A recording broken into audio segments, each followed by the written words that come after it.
ग्राम जाजमखेड़ी में अखिल भारतीय सिरवी महासभा का सामूहिक विवाह सम्मेलन आयोजित किया गया।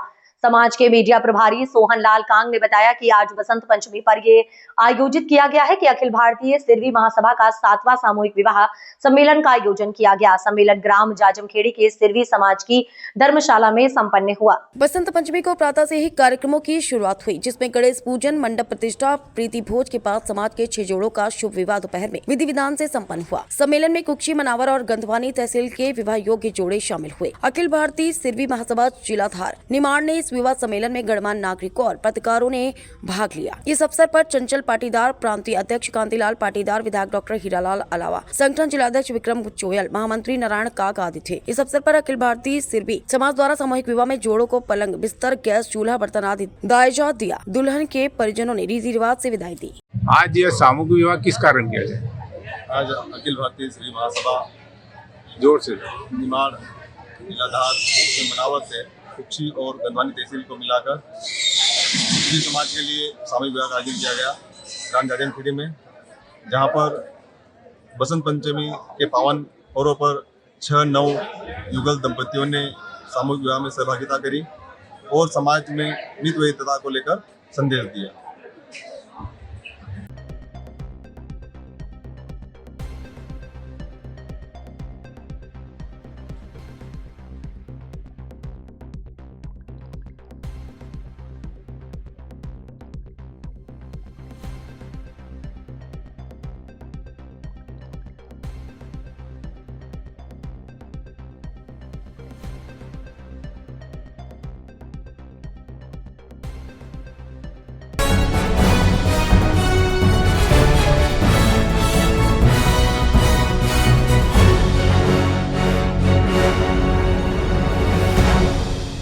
खंडासा स्थित MMBRTM public school Khandasa Ayodhya में आज बसंत पंचमी के शुभ अवसर पर 3 दिवसीय वार्षिकोत्सव का शुभारंभ हुआ।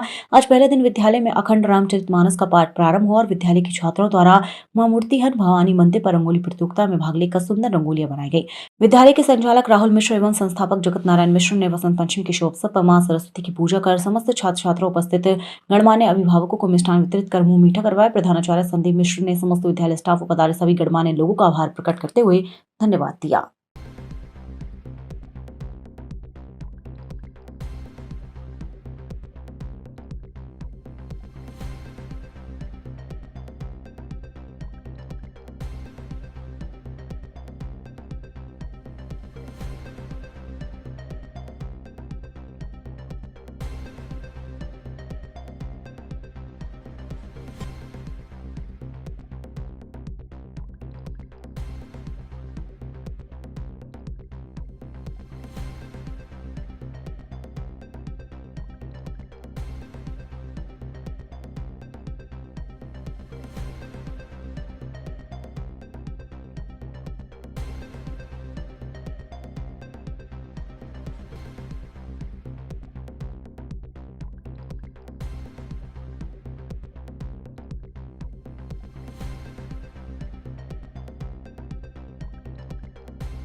ओबरा थाना क्षेत्र के बिल्ली मारकुंडी ग्राम सभा के खैटिया टोला में गुरुवार को एक युवक की बिजली टावर से गिरकर मौत हो गई। ग्रामीणों के अनुसार युवक नशे की हालत में टावर पर चढ़ा था।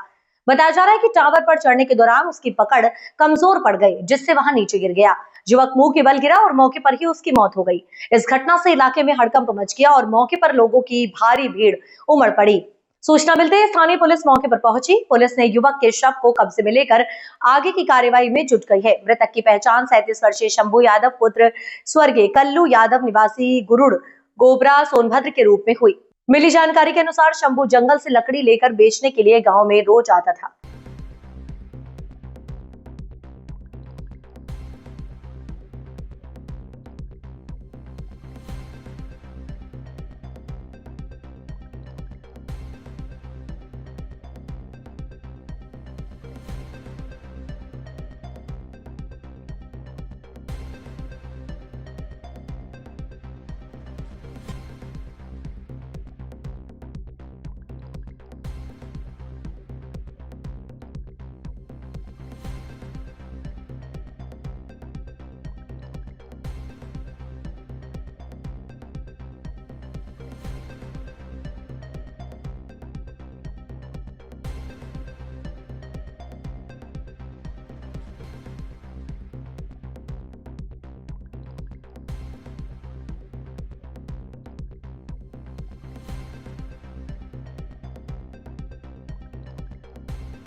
आज बसंत पंचमी का त्यौहार है। वहीं आज सब जगह मंदिरों में बसंत पंचमी को धूमधाम से मनाई जा रही है। वहीं बात करते हैं धार जिले की। धार की ऐतिहासिक गौशाला में शुरू हुआ मां वाग्देवी का जन्मोत्सव। अखंड पूजा के साथ ही दोपहर में होगी नमाज भी।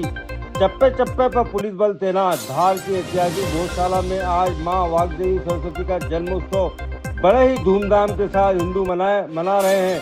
गौशाला में हिंदू पक्ष के धार्मिक आयोजन की शुरुआत हो गई है। भोज उत्सव समिति के पदाधिकारियों द्वारा प्रातः 7 बजे मां वाग्देवी के तेल चित्र के सामने दीप प्रज्वलित किया गया, जिसके बाद गौशाला परिसर में मौजूदा हवन कुंड को मंत्रोच्चार के साथ प्रज्वलित किया गया है। आज जिले भर से हजारों की संख्या में श्रद्धालुओं के गौशाला पहुंचने का अनुमान है। गौशाला परिसर को केसरिया ध्वज, आकर्षक रंगोली के साथ ही दुल्हन की तरह सजाया गया है। ये गौशाला के चप्पे चप्पे पर भारी पुलिस तैनात है। गौरतलब है कि सुप्रीम कोर्ट के आदेश के बाद गौशाला में आज सूर्योदय से सूर्यास्त तक अखंड हवन पूजन होगा। वहीं गौशाला परिसर में ही दोपहर 1 बजे से 3 बजे के बीच मुस्लिम पक्ष की नमाज अदा कराई जाएगी। दोनों पक्षों के धार्मिक आयोजन को देखते हुए जिले भर में करीब 8000 पुलिसकर्मियों की तैनाती की गई है। वहीं जिला प्रशासन के आसपास के जिले के एसडीएम के साथ तहसीलदार भी वहां मौजूद हैं। हिंदू समुदाय के लिए आज का दिन तो आप सोच भी नहीं सकते हैं, क्योंकि आज हिंदू समाज कल रात से हमारा दिन चालू हो गया है। क्योंकि रात को नींद ही नहीं आएगा, सुबह जो हमारा खुशी है उसका, क्योंकि हिंदू समाज ने अखंड पूजा का आह्वान किया था हमारी समिति ने कि हम अखंड पूजा करेंगे, और वो मोहर सुप्रीम कोर्ट ने हमारे को लगा दिए कल कि सूर्योदय से सूर्य तक हिंदू समाज अखंड पूजा करेगा। और इसीलिए आज बड़ा उत्साह का वातावरण है और सुबह से ही भीड़ लग रही है, देखो आप। और जो परिस्थिति बनेगी शाम को तक कि कम से कम लाखों की संख्या में दर्शनार्थी आएंगे और माँ की पूजा करेंगे।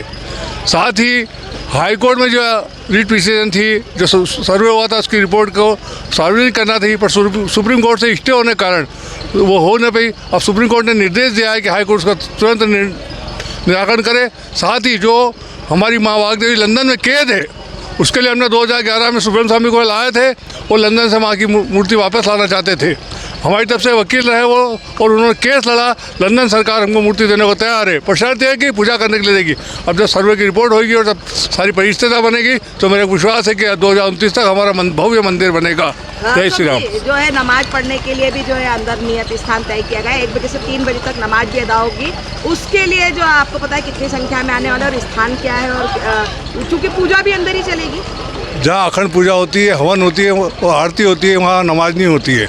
और जहाँ नमाज तय करी है वो 5-10 व्यक्ति करेंगे। कहाँ करेंगे मेरे को नहीं मालूम, प्रशासन की व्यवस्था है। नाम और पद बता दीजिए। अशोक कुमार जैन, भोज उत्सव समिति संरक्षक। जय श्री राम, जय श्री वाग्देवी माँ। हम लोगों के दर्शन हो चुके हैं। सुबह हम प्रातः आ गए थे यहाँ पर और हवन पूजन शुरू हो गया है, और हम लोगों से मतलब बहुत अच्छे से दर्शन हुए। और आज भव्य शोभा यात्रा निकलना चाहिए हिंदू धर्म की।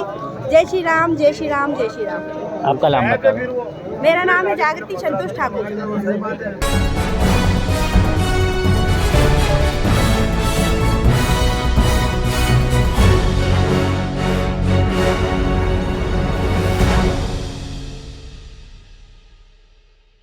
अलीराजपुर में खेर लकड़ी तस्करी मामले में गुजरात की मांडवी फॉरेस्ट टीम को बड़ी सफलता हाथ लगी है। दरअसल आपको बता दें, टीम ने इस मामले के मुख्य आरोपी अब्बास खान को गिरफ्तार कर लिया है, जो लंबे समय से फरार चल रहा था। गौरतलब है कि जून 2024 में मांडवी फॉरेस्ट टीम ने अलीराजपुर में बड़ी छापामार कार्रवाई करते हुए 2055 मैट्रिक टन खेर की लकड़ी जब्त की थी।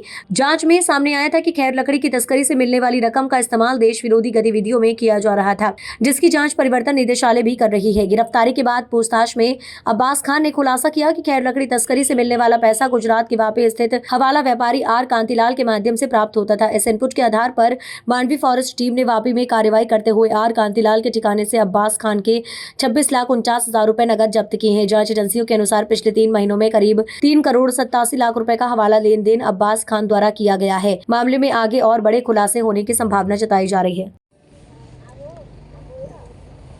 परसों अलीराजपुर खेर डिपो की अवैध खेर लकड़ी के मामले में एक और मुलजिम को पकड़ा, जिसका नाम अब्बास है, जो वापी के पास बलाड का रहने वाला है। और उसको पकड़ने के बाद में उसको कोर्ट में पेश किया तो माननीय न्यायालय ने उसको 3 दिन का रिमांड पे सौंपा गया। जांच अधिकारी ने जांच के दौरान ये पाया कि उसने डिस्क्लोज किया कि मेरा कुछ पैसा जो अवैध खेर की लकड़ी का बेचान का है वो आंगड़िया के पास रखा हुआ है। इस पर टीम आंगड़िया के वहाँ गई और कांतिलाल भाई वापी के यहाँ से 26,49,500 रुपये वहाँ से जब्त किए हैं और जब्त करके उस पैसे को माननीय न्यायालय के समक्ष पेश किया जाएगा। इसी तरह कल ईडी ने भी अपनी कार्रवाई के अंदर लगभग 11 करोड़ रुपए की संपत्ति को गोधरा में मुश्ताक आदम तासिया के यहाँ से जब्त किया है और वो कार्रवाई भी ये सब अलीराजपुर, इन सब के तार अलीराजपुर खेत डिपो से जुड़े हैं और इनके तार सब ISIS और इन सब से जुड़े हैं। ये बहुत बड़ा प्रकरण है जो अभी जूझू नया आदमी आता है, नई इन्फॉर्मेशन देता है। अभी इस प्रकरण में काफ़ी सारे रहस्य खुलने की संभावना है। मेहतर जाधव और ACF मांडवी और 2024 के जून महीने में एक ऑफेंस हमने बुक किया था। उस ऑफेंस में जो अभी इन्वेस्टिगेशन अभी जारी है उसमें अभी रिसेंटली अब्बास करके जो कि बिलहट का रहने वाला है उसको हमने अरेस्ट किया था।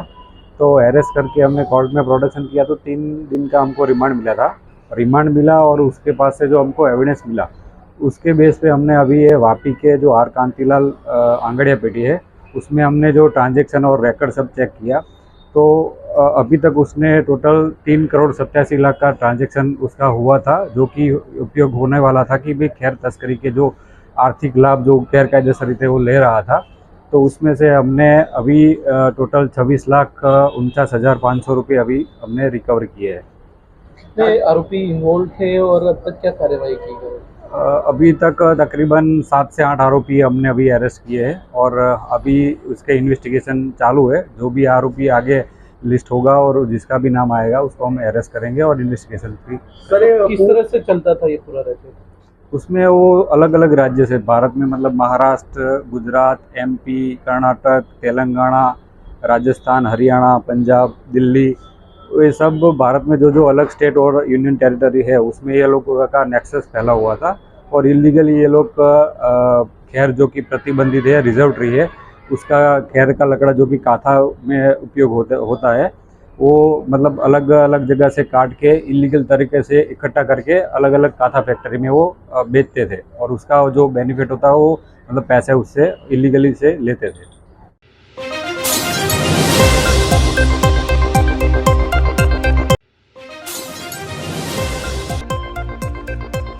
धार शहर में बसंत पंचमी के अवसर पर विशाल शोभा यात्रा निकाली गई। शोभा यात्रा में हजारों की संख्या में लोग शामिल हुए। शोभा यात्रा धार में उदाजी राव चौराहा लाल बाग से शुरू हुई। शोभा यात्रा में हाथों में केसरिया ध्वज थामे महिलाएं व पुरुष शामिल हुए जो ढोल नगाड़ों पर जमकर नाचते झूमते हुए निकले। शोभा यात्रा जिस भी गली चौराहे से गुजरी वह पूरा केसरिया रंग बिरंगा हुआ नजर आया। संपूर्ण धार शहर जय जय सियाराम और जय माँ वाग्देवी के जयकारों से गूंज उठा। यात्रा में हजारों की संख्या में युवा, महिलाएं, युवतियां सहित ग्रामीण क्षेत्र आई जनता शामिल हुई। शोभा यात्रा दोपहर करीब 12 बजे भोजशाला पहुंची। यहां भोजशाला परिसर में धर्मसभा का आयोजन होगा जिसे मुख्य वक्ता संबोधित करेंगे। शोभा यात्रा के साथ भारी संख्या में पुलिस सुरक्षा बल तैनात रहे। वहीं बसंत पंचमी के मद्देनजर पुलिस द्वारा धार शहर में चाक चौबंद व्यवस्था की गई। जिले भर से हजारों की संख्या में श्रद्धालु पहुंच रहे। भोजशाला में दर्शन के लिए श्रद्धालुओं की लंबी लंबी कतारें देखी जा रही है। भोजशाला में दोपहर करीब 1:15 पर मां वाग्देवी की महाआरती होगी।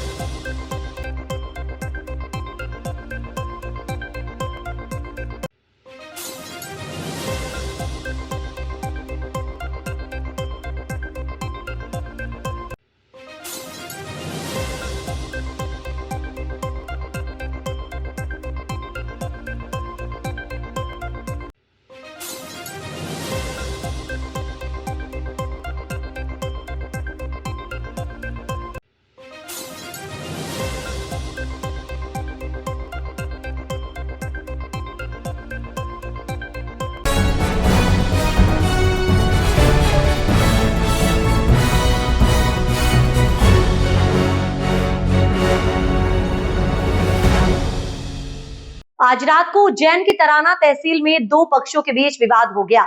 इसके चलते शहर में तनावपूर्ण माहौल हो गया है। गुस्साई भीड़ ने आगजनी और पथराव कर दिया। खबर मिलने पर उज्जैन से पुलिस बल मौके पर पहुंचा और स्थिति को नियंत्रित किया। दरअसल असल घटना इस प्रकार बताई जा रही है कि आज शाम को विश्व हिंदू परिषद के प्रचारक और उसके साथी के साथ अज्ञात लोगों द्वारा मारपीट की गई है, जिसमें दोनों गंभीर रूप से घायल हो गए। इसकी खबर मिलते ही हिंदूवादी संगठन के कार्यकर्ता जमा हो गए और थाने का घेराव कर दिया। इस दौरान भीड़ में शामिल कुछ लोगों ने आगजनी और पथराव करते हुए बसों में आग लगा दी। खबर मिलने पर पुलिस मौके पर पहुंची और स्थिति को नियंत्रित किया। हालात बिगड़ते देख उज्जैन से भी पुलिस बल को तराना भेजा गया। फिलहाल स्थिति नियंत्रण में बताई जा रही है।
इंदौर में बसंत पंचमी के पावन अवसर पर साहित्य, संस्कृति और चेतना का दुर्लभ संगम उस समय देखने को मिला जब साहित्य सागर संस्था के तत्वाधान में मां सरस्वती की विशाल पालकी एवं साहित्यकारों की शोभा यात्रा नगर में गरिमामयी वातावरण में संपन्न हुई। यह आयोजन लगातार 10वें वर्ष आयोजित किया गया, जिसने इंदौर को एक दिन के लिए साहित्य लोक में परिवर्तित कर दिया। शोभा यात्रा का शुभारंभ प्रातः महात्मा गांधी हॉल प्राणगढ़ से हुआ। सुसज्जित पालकी में विराजित मां सरस्वती की प्रतिमा, शारदा वंदना, साहित्यिक गीतों और रचनात्मक घोषों के बीच यात्रा वीर सावरकर मार्केट मार्ग से होती हुई देवी अहिल्या मंदिर पहुंची। मार्ग में श्रद्धालुओं, साहित्य प्रेमियों, आम नागरिकों ने पुष्प वर्षा कर यात्रा का स्वागत किया। इस अवसर पर नगर के साहित्यकार, कवि, शायर, पत्रकार, शिक्षक, अधिवक्ता, रंगकर्मी एवं समाज से भी बड़ी संख्या में सहभागी बने। कई साहित्यकारों ने चलते चलते अपनी रचनाओं का पाठ किया, जिससे संपूर्ण वातावरण ज्ञान, संवेदना और संस्कृति से होत-प्रोत हो गया। साहित्य केवल मंच तक सीमित न रहे। स्वतंत्र साहित्य सागर संस्था के संस्थापक एवं अध्यक्ष डॉक्टर रमेश प्रसाद शर्मा स्वतंत्र ने कहा कि आयोजन केवल धार्मिक अनुष्ठान नहीं बल्कि साहित्य को जन जन तक पहुंचाने का सशक्त माध्यम है। देश में संभवतः एकमात्र आयोजन मरकाम। आकाशवाणी के वरिष्ठ उद्घोषक मुकाम सिंह चौहान ने शहर क्राइम से चर्चा में कहा कि मां सरस्वती की पालकी यात्रा अपने आप में एक अनूठा आयोजन है। ड्रेस कोड और सहभागिता ने बढ़ाई गरिमा। आयोजक द्वारा इस वर्ष पीले एवं केसरी वस्त्रों का ड्रेस कोड निर्धारित किया गया था, जिससे यात्रा में एकरूपता और सौंदर्य देखने को मिला। प्रमुख साहित्यकार और पत्रकार रहे उपस्थित। इस अवसर पर साप्ताहिक शहर क्राइम के कार्यकारी संपादक श्याम सुंदर सोनी, चैतन्य मानुष, अमित सोनी, दैनिक शिक्षक न्याय के विशेष प्रतिनिधि, वरिष्ठ पत्रकार, प्रतिष्ठित साहित्यकार, समाजसेवी एवं संस्था के संरक्षक और कार्यकारिणी सदस्य बड़ी संख्या में उपस्थित रहे। इंदौर के सांस्कृतिक कैलेंडर का प्रमुख उत्सव 10वें वर्ष में प्रवेश कर चुकी मां सरस्वती की ये पालकी यात्रा इंदौर के साहित्यिक और सांस्कृतिक कैलेंडर का एक स्थायी और प्रतिष्ठित उत्सव बन चुकी है। निरंतर 10वां वर्ष है। इसका शुभारंभ वर्ष 2017 से हुआ था, जिसमें बहुत बड़ी साहित्यकार उपस्थित थे। आज की अपेक्षा 50 गुना उस समय 5000 की उपस्थिति थी जब पूरे इंदौर में ये पहला कार्यक्रम हुआ था। और 20 बग्गियाँ थी, 20 बग्गियाँ बैंड बाजे के साथ पूरे देश प्रदेश के लोग आए थे और भव्य कार्यक्रम के साथ इसका हुआ था। एक पुस्तक का लोकार्पण हुआ था, काव्य सागर। उसका लोकार्पण के अवसर पर हमने ये साहित्यकारी शोभा यात्रा और माँ सरस्वती की पालकी यात्रा का शुभारंभ किया था और ये पारंपरिक यात्रा बन गई है, जो आज निरंतर 10वें वर्ष में अवतरित हुई है। आपका समूह धार भी जाता है माता दरबार? जी हाँ, इंदौर साहित्य सागर संस्था द्वारा माँ सरस्वती जी का वहाँ इंदौर साहित्य सागर के सौजन्य से वर्ष 2008 में घोड़ा चौपाटी स्थित लाल बाग में विक्रम ज्ञान मंदिर परिसर में एक बहुत ही विशाल का वट वृक्ष के नीचे माँ सरस्वती के मंदिर का छोटा मंदिर है और उसमें हंस वाहिनी जिसके मुंह से पानी निकलता है वहाँ पे हमने विराजित की है। और आज भी हम वहाँ जाएंगे। हमारे पदाधिकारी पिछले वर्ष 11 लोग गए थे, आज देखते हैं कितने लोग जाते हैं। और वहाँ भी हम माँ को हम बाकायदा साड़ी और भव्य रूप से पूजन करते हैं। वहाँ के लोग भी, वहाँ के साहित्यकार भी वहाँ पर पधारते हैं और इसके बाद में वहाँ कवि गोष्ठी होती है, स्वल्पाहार होता है और बड़े ही मंगलमय समापन होता है। डिजिटल युग में क्या साहित्य की विधा खोती जा रही है या पुनर्जन्म हो रहा है? बिल्कुल सही कह रहे हैं आप। साहित्य की विधा का वास्तव में क्षर हो रहा है और इसीलिए हम चाहते हैं कि इसकी भौतिकता को हम बनाए रखें, क्योंकि बिना भौतिकता के तो कोई भी ग्रंथ कभी अमर नहीं हो सकता। जैसे तुलसीदास जी, गीता जी, रामायण जी, ये बिना भौतिक रचनाओं से कभी भी सार्थक नहीं हो पाएगी। और जो डिजिटल है इसका कोई भरोसा नहीं, आज ही डिलीट हो जाए पूरा का पूरा। इसलिए हमें भौतिकता पर ही विश्वास रखना चाहिए और कलम के धन्य को अपनी कलम बराबर चलाना चाहिए और अपनी रचनाओं को निरंतर लिखी हम प्रकाशन कर रहे हैं, जिसका इस वर्ष 13वें वर्ष का 10वां अंक भी प्रकाशित हो चुका है और वो पूरा काव्य में, जिसमें संपादकीय, देश प्रदेश विदेश के सचित्र समाचार, राशिफल, जिसमें अनेक प्रकार की राशि बदल बदल के, कभी दोहा, कभी चौपाई, कभी कुंडलिया, कभी गीतिका, कभी उल्लाला, हर विधा में हम राशिफल भी देते हैं। भिन्न भिन्न काव्य विधाओं में बिल्कुल रचा बसा समाचार। हाँ, और ये इसका प्रत्यक्ष समाचार, ये इसका प्रत्यक्ष प्रमाण है, ये काव्य संदेश है। और इसमें हम चाहते हैं कि दूसरे लोग इसमें सम्मिलित हों, इसलिए मैंने इसका एक अलग ही विधा निर्मित की है जो केवल 8 लाइन की है। क्या शासन ने इस ओर हाथ बढ़ाए आगे? देखिए, इसमें शासन तो क्या है कि बस इतना हाथ बढ़ाया है कि मुझे सूचना प्रसारण द्वारा मुझे इसका रजिस्ट्रेशन हो गया है, डाक विभाग द्वारा पंजीयन मिल गया है, बाकी और तो कुछ नहीं। साहित्य द्वारा आयोजित माँ सरस्वती पालकी यात्रा, जिसमें देखा जा रहा है कि आज लोकपथ पर साहित्य उतरा है, तो आप क्या कहना चाहें? जी, ये स्वतंत्र जी द्वारा आयोजित जो पालकी यात्रा है, जो प्रतिवर्ष की तरह इस बार 10वां वर्ष है, और मुझे ऐसा लगता है कि इंदौर के लिए बहुत ही महत्वपूर्ण है, क्योंकि पालकी यात्रा वैसे तो बहुत सारी निकलती है, जैसे अगर महाकाल से लेकर सारे देवताओं की पालकी यात्रा निकलती है, लेकिन माँ शारदे की जो साहित्य और संगीत की अधिष्ठात्री है, उनकी पालकी यात्रा जो अनोखा कार्यक्रम है, क्योंकि मुझे ऐसा लगता है कि शायद देश भर में ऐसा अकेला स्थान है जहाँ पर माँ सरस्वती की पालकी यात्रा, वो भी बसंत पर्व पे, जो कि उनका जन्मदिवस भी है, वसंतोत्सव भी है, तो आज जिस प्रकार से निकल रही है वो वाकई में हम सभी साहित्य प्रेमियों के लिए बहुत महत्वपूर्ण स्थान रखती है,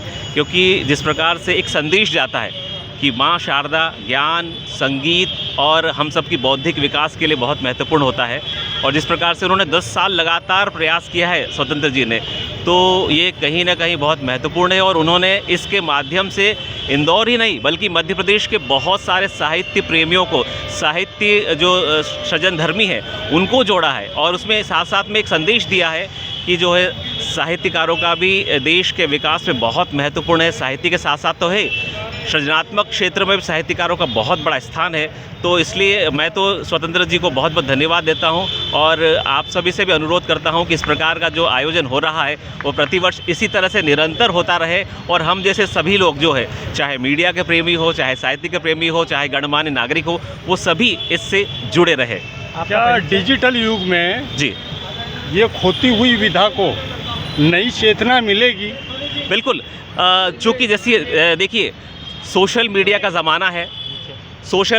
ज़माना है, लेकिन जो हमारी पुस्तकें हैं, जो हमारा साहित्य है, वो बहुत महत्वपूर्ण है। और अब चूँकि चिकित्सकों ने भी ये सिद्ध कर दिया है कि साहित्य यानी कि जो पुस्तकों में जो विराजमान साहित्य है, उस पर हम लोग आकर्षित हों, उसके प्रति आगे बढ़ें, तो निश्चित तौर पे न केवल हमारा साहित्य, मन और तन दोनों ही स्वस्थ होगा।